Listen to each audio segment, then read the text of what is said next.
ना सरना सनातन एक है, ना सरना ईसाई एक है। मैं यही कहती हूँ कि जाति धर्म की जो चश्मा है मतलब उसको पहनना छोड़ के ना अपने समाज के लिए लगी। ये कहती हूँ कि आदिवासी समाज में फूट डालने की कोशिश है, ठीक है। सरना सनातन को एक करने की जो बात है वो राजनीतिक एजेंडा है, और सरना ईसाई को भी जो एक करने की बात है वो भी राजनीतिक एजेंडा है। क्या यहाँ पे ईशा और मूशा की बात होती है, ईसाई और मुसलमान की, तो क्या दोनों एक है? नहीं नहीं, आदिवासी आदिवासी है भाई, उनको वनवासी समझने की भूल ना करें। नमस्कार, जोहार। आप देख रहे हैं YBN बिहार झारखंड। झारखंड की बात करेंगे तो आदिवासी समाज में अभी ज्वलंत कई मुद्दों को लेके लगातार कई संगठन बन चुके हैं और आपस में खींचतान भी जारी है। अगर बात करें वनवासी की बात करें, सरना सनातन की बात करें, सरना ईसाई की बात करें, परिसीमन की बात करें, इन तमाम चीज़ों को लेके कई संगठनों की अपनी अपनी विचारधारा है, अपनी अपनी संगठन है और अपनी अपनी बातों को बोलने को लेके अपनी जनता के सामने भी बात रख रहे हैं। इन्हीं सब मसलों के लिए बात करने के लिए हमारे साथ एंजल लग रहा है, जो केंद्रीय सरना समिति के महिला अध्यक्ष हैं। उनसे बात करेंगे। एंजल जी, सबसे पहले आप बहुत बहुत जोहार रहेगा YBN बिहार झारखंड। बहुत बहुत जोहार, नमस्कार, और जितने भी दर्शक है, जितने भी श्रोतागण हैं, सभी को मेरी ओर से झारखंडी जोहार। एंजल जी, सबसे पहला सवाल ये है, दो मुद्दे लगातार चल रहे हैं, सरना ईसाई एक है, कोई सरना सनातन एक की बात करे, आप अभी क्या मान रही हैं? ना सरना सनातन एक है, ना सरना ईसाई एक है। आदिवासी आदिवासी है, सरना धर्म को मानने वाले लोग आदिवासी हैं, और उनकी अलग रीति रिवाज परंपराएं हैं, उनकी अपनी रूढ़िवादी व्यवस्था है, और जिसको सनातन से मिलाना या ईसाई से मिलाना गलत होगा। और उनके साथ अगर ये कह रहे हैं कुछ लोग, तो ये बिल्कुल गलत कर रहे हैं और समाज को भ्रमित करने की कोशिश कर रहे हैं। आपकी पूर्व सहयोगी एक निशा भगत की बात करेंगे, ज्योत्सना किरकटावत। देख रहे किस तरह से इन्हीं सब चीज़ों के लिए दोनों के अपने कॉन्ट्रडिक्शन, इनको कैसे देख रही हैं?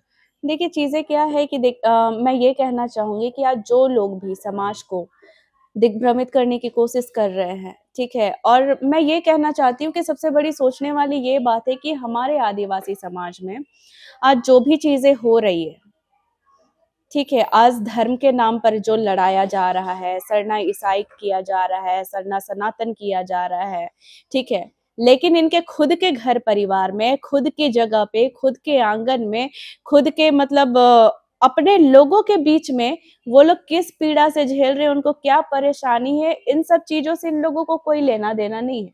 ये लोग कभी ज़मीनी स्तर में उतर के भी नहीं देखते हैं कि क्या होता है। कभी गाँव-गाँव घूमिए, आप जाके देखिए, चाहे आपके आदिवासी लोगों के साथ क्या प्रॉब्लम हो रही है, क्या-क्या परेशानियाँ उनको झेलनी पड़ रही है, ये सब चीज़ों को अगर आप जाके देखिएगा ना, मैं यही कहती हूँ कि जाति धर्म की जो चश्मा है मतलब उसको पहनना छोड़ के ना अपने समाज के लिए लगिए, ठीक है? अगर आप कहिएगा, जो मतलब पढ़े-लिखे बुद्धिजीवी हैं, जिनको समाज से बहुत मतलब जिनको मतलब जिन लोगों से समाज को बहुत मतलब एक क्या कहूँ मतलब सोच थी लोगों की कि इन लोग हमारे समाज के लिए कुछ अच्छा करेंगे, वही लोग आदिवासी समाज को सनातन में मिलाने की कोशिश कर रहे हैं, वही लोग ईसाई में मिलाने की कोशिश कर रहे हैं, तो ये तो गलत है ना। समाज एक ही है ना। एक तरफ ज्योत्सना को कई लोग समर्थन कर रहे हैं, निशा भगत को भी कई आदिवासी लोग समर्थन कर रहे हैं। समाज एक ही है, लेकिन क्या लग रहा है दोनों वर्ग आपस में बट चुके हैं? देखिए, ये कहती हूँ कि आदिवासी समाज में फूट डालने की कोशिश है, ठीक है? अगर सरना सनातन एक है जो कह रहे हैं, तो ज़रूरी नहीं है कि हर सरना वाले लोग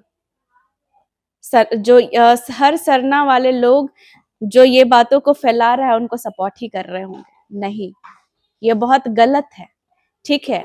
सरना सनातन को एक करने की जो बात है, वो राजनीतिक एजेंडा है, और सरना ईसाई को भी जो एक करने की बात है, वो भी राजनीतिक एजेंडा है। और मैं बताना चाहती हूँ कि जो अभी ये लोग जो बात कर रहे हैं, देखिए, मैं सनातन धर्म की अगर मैं बात करूँ तो ऑफ कोर्स वो पुरातन हो सकता है, लेकिन उनकी मतलब रीति-रिवाज परंपराएँ भी मिलती-जुलती हो सकती है। लेकिन अगर आप ये कहें कि आदिवासी या सरना और सनातन एक है, तो ये गलत हो जाएगा। क्या यहाँ पे ईशा और मूशा की बात होती है, ईसाई और मुसलमान की, तो क्या दोनों एक है? रीति-रिवाज परंपराएँ तो मिलती-जुलती है दोनों की। तो एक कह सकते हैं क्या? नहीं। तो उसी तरह से आदिवासी समाज जो है, वो आज नहीं, वो सनातन धर्म से ना जाने कई समय पहले से इस धरती पे निवास करता हुआ आ रहा है।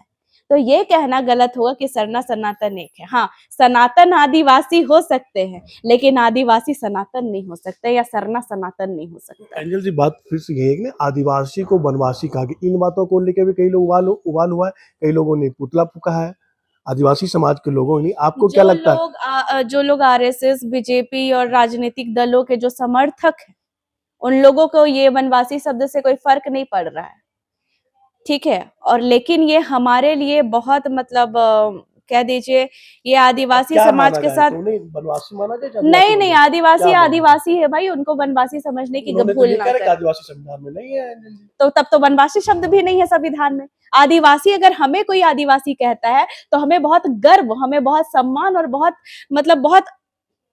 मतलब क्या बोलूं, बहुत प्राइड और बहुत प्राउड फील होता है इस चीज पे। क्यों? क्योंकि आदिवासी शब्द जो निकला वो इसलिए निकला कि वो आदिवासी जो आदिकाल से निवास करते हुए आ रहे हैं।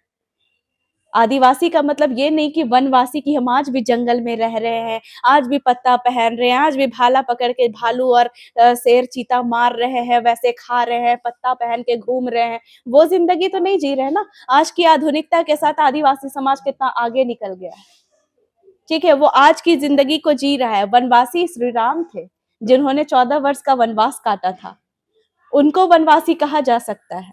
लेकिन अगर हमें कहने की भूल करे तब तो वो गलत है। अब चलते डिलिस्टिंग को लेके एंजल जी, क्या जी। जो डिलिस्टिंग का लगातार मुद्दा उठ रहा है, तो आप क्या मानते हैं, डिलिस्टिंग होनी चाहिए, बेशक नहीं होनी चाहिए? डिलिस्टिंग होनी चाहिए। होनी चाहिए डिलिस्टिंग, और इसलिए होनी चाहिए क्योंकि जो आदिवासी, जो हिंदू है, मुस्लिम है, सिख है, ईसाई है, किसी भी धर्म को माने हैं, तो वो लोग स्वेच्छा से, देखिए आर्टिकल 25 आपको स्वतंत्रता देता है कि आप कोई भी धर्म को माने, आप बेशक उस धर्म को मानिए। लेकिन अगर आप ये कहिएगा कि आदिवासी या मैं सरना सनातन एक है, सरना ईसाई एक है, तो ये गलत हो जाएगा। आदिवासी को किसी में मिलाने की गलती मत करिए। नहीं, और मैं ये जो कह आदमी एक सवाल ले लीजिए, जो आदिवासी क्रिश्चियन में कन्वर्ट हो चुके हैं, पहान नहीं है बन चुके हैं, क्या उनको स्वतः छोड़ देनी चाहिए, या अपने धर्म को माने? वो क्या करेंगे फिर? जो सरना है मैले मान रहे हैं, अब उन्होंने क्रिश्चियन अपना लिया है, तो वो तो क्रिश्चियन ही तो रहे। क्रिश्चियन ही रहे, तो पाहन पद्धति स्वेच्छा से छोड़ देनी चाहिए। तो पहान पद्धति तो उनकी वैसे ही छूट जानी चाहिए। अब जैसे जो बात होती है रूढ़िवादी व्यवस्था, मतलब मैं बात करूं पेशा कानून अधिनियम 1996 की, तो उसमें क्या बनाया गया? उसमें आदिवासियों की जल जंगल जमीन को संरक्षित करना, उनके रीति रिवाज परंपरा, उनकी संस्कृति को संरक्षित करना, उनके खनिज संप्रदाय को संरक्षित करना, आदिवासी में धर्मांतरण ना हो उसको संरक्षित करना। लेकिन ये ईसाई मिशनरियों द्वारा ही तो ड्राफ्टिंग करके सारी चीजों को बदलाव किया गया। अगर हम ये कहते हैं कि जब सरना सरना आदिवासी जो हैं वो जाके चर्च में जाके वो कुछ मतलब कुछ बखेड़ा खड़ा नहीं कर रहे हैं, जब आपको उल्टा सीधा नहीं कर रहे हैं, या वो फादर का जगह लेने की कोशिश नहीं कर रहे हैं, तो चर्च के लोग हमारे पढ़ा व्यवस्था में या हमारे हमारे ग्राम सभा में घुसने की कोशिश क्यों करते हैं? पेशा का उल्लंघन हो रहा है ना, तो तो ये वही मैं कह रही हूँ, जो ये उल्लंघन हो रहा है, पेशा कानून को दोबारा संशोधन करने की जरूरत है, और जरूरत नहीं है। ये जो झारखंड की जो ड्राफ्टिंग रेडी की गई है ना, ये ईसाई मिशनरियों द्वारा, उसको चेंजेस करने की जरूरत है। और खास करके वही पेशा कानून को दोबारा लागू करना चाहिए जो 1996 में लिखा गया था। इन्हीं चीज को लेकर तो 2 अगस्त को जो आदिवासी एकजुटता महाजुटान हो रही है, परिसीमन के साथ डिलिस्टिंग पर भी बात होगी, तो इसको कैसे देख रहे हैं? तो डिलिस्टिंग का विरोध कर रहे हैं, वही लोग बोल रहे हैं कि हम लोग आदिवासी एकजुटता काम करने वाले हैं, उनको रैली करेंगे। मैं ये कहती हूँ कि आदिवासी, ठीक है, अभी जो धर्मांतरण के बाद जो ईसाई बन चुका है, सिर्फ वही अपने आप को ईसाई मतलब आदिवासी होने का दावा क्यों करते हैं? धर्मांतरण तो हिंदू भी कर रहे हैं, मतलब हिंदू में हो जा रहा है, ठीक है। मैं कहती हूँ धर्मांतरण मुसलमान में भी हो रहा है, ठीक है। कुछ आदिवासी मुसलमान भी बन रहे, तो मुसलमान ये दावा क्यों नहीं करते कि वो भी आदिवासी हैं? समझने वाली बात है। तो क्या मलाई खाने सिर्फ एक लोग ही बैठे हैं? आदिवासी समाज को नीचे दबाने सिर्फ एक लोग बैठे हैं? तो आप उसका विरोध करेंगे ना, हम तो विरोध कर ही रहे हैं, लेकिन समाज के कुछ ऐसे पढ़े लिखे बुद्धिजीवी लोग हैं जो समाज को ही तोड़ने का काम कर रहे हैं, समाज को गुमराह करने का काम कर रहे हैं। तो संविधान तक चले जाते हैं कि संविधान में का अमेंडमेंट होगा तभी डिलिस्टिंग हो सकता है, वो तो संविधान, लेकिन मांग तो संविधान रखा जा सकता है। ऑब्वियस सी बात है, संविधान बदला जा सकता है। ऐसा नहीं है कि अगर आप उसमें कुछ चीजें अगर समाज के विपरीत हो रही है, जैसे मैं बात करती हूँ आर्टिकल 341 की, तो जैसे शेड्यूल कास्ट के लोगों के लिए जो आर्टिकल 341 में जो धर्म संरक्षण या डिलिस्टिंग को लेकर के जो लिखा गया है, हम सेम मांग करते हैं कि आर्टिकल 342 भी वैसा ही हो जैसा आर्टिकल 341 है। आदिवासी किसी और के धर्म को क्यों माने, वो क्यों हिंदू बने, वो क्यों मुस्लिम बने, वो क्यों सिख बने, वो क्यों ईसाई बने। आदिवासी को आदिवासी रहने दीजिए ना, उनकी जो आदि धर्म है, उनकी जो रीति रिवाज परंपरा है, उसके अंतर्गत रहने दीजिए। आपको किसी और से मिलाने की क्या जरूरत है। और मैं साफ तौर पर कहना चाहूंगी कि डिलिस्टिंग इसलिए होना चाहिए क्योंकि जो एसटी का जो रिजर्वेशन है, जो फायदा है, वो उस खाटी आदिवासियों को मिलना चाहिए जो वाकई इसके मतलब हकदार है। क्योंकि माइनॉरिटीज ऑलरेडी फायदा देता है अपने लोगों को। माइनॉरिटीज अपने अपने लोगों के लिए खुद भी कर रहा है कि वो आगे बढ़े, अच्छा करे। आप ठीक है, हकदार की बात करें तो कुर्मी भी तो बोला कि हम भी आदिवासी, हमें भी आदिवासी में शामिल कर लो फिर। तो अगर वो आदिवासी होते तो आज वो आदिवासी की सूची में शामिल होते ना। क्या कर रहे हैं वो? कह देने से नहीं होता है ना। लुकुर कमेटी उनको कहीं से आदिवासी नहीं मानती है, भूरिया कमेटी उनको कहीं से आदिवासी नहीं मानती है, उनकी जो रीति रिवाज परंपराएं हैं नहीं रहती है। उनके लोग खुद कहते हैं तो ही ना आदिवासी है का ना, हम इन आदिवासी नहीं है कि हम इनके आरक्षण चाहे से लेकिन आदिवासी बनबो खुदे तो कहता है वो लोग। नहीं तो मिलना चाहिए। उन लोग तो खुद ही क्लियर है कि हम लोग आदिवासी नहीं, हम लोग को आदिवासी इसलिए बनना है क्योंकि हम लोगों को आरक्षण चाहिए। परिसीमन को कैसे देख रही है? होनी चाहिए परिसीमन, सीटें हाँ, बढ़नी चाहिए, परिसीमन होनी चाहिए, होनी आदिवासियों चाहिए। की संख्या बढ़नी बिल्कुल, बिल्कुल। भागीदारी उनकी अधिक होनी बिल्कुल, चाहिए। बिल्कुल होनी इनके चाहिए। भी कई लोग विरोध कर रहे हैं। देखिए, विरोध कौन लोग कर रहे हैं? बीजेपी कह रहा है परिसीमन होना चाहिए, कांग्रेस कह रहा है नहीं होना चाहिए।